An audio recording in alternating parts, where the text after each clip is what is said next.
एक बार एक राजा अपने मंत्री के साथ जंगल में शिकार के लिए निकला।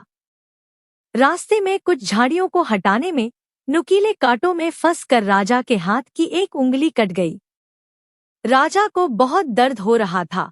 राजा की कटी उंगली को देख मंत्री ने राजा को कहा, महाराज चिंता न करें, जो होता है अच्छे के लिए ही होता है। दर्द में मंत्री की यह बात सुनकर राजा को गुस्सा आया और राजा ने तुरंत अपनी सेना के आदमी बुलवाए और मंत्री को बंधक बनाकर राजमहल भिजवा दिया।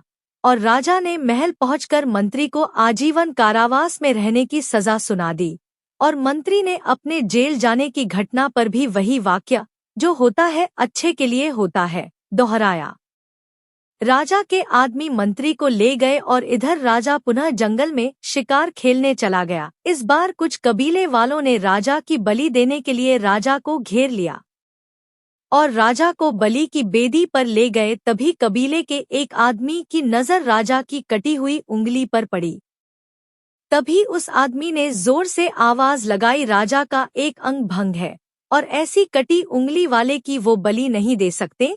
और कबीले के सरदार ने राजा को छोड़ दिया। उंगली कटी होने से राजा की जान बच गई। तब राजा को मंत्री की बात समझ आई। वो महल गया और तुरंत मंत्री को जेल से प्रेमपूर्वक बाहर निकला और उसे सारी बात बताई। राजा ने मंत्री को कहा, भगवान ने मेरी तो जान बचाई, लेकिन मैंने तुम्हें अपमानित किया, जेल भेजा, इसमें क्या अच्छा हुआ? तब मंत्री मुस्कुराया और कहा कि अगर मैं जेल में नहीं होता और आपके साथ होता तो कबीले वाले आपको तो छोड़ देते, लेकिन मेरी बलि जरूर दे देते।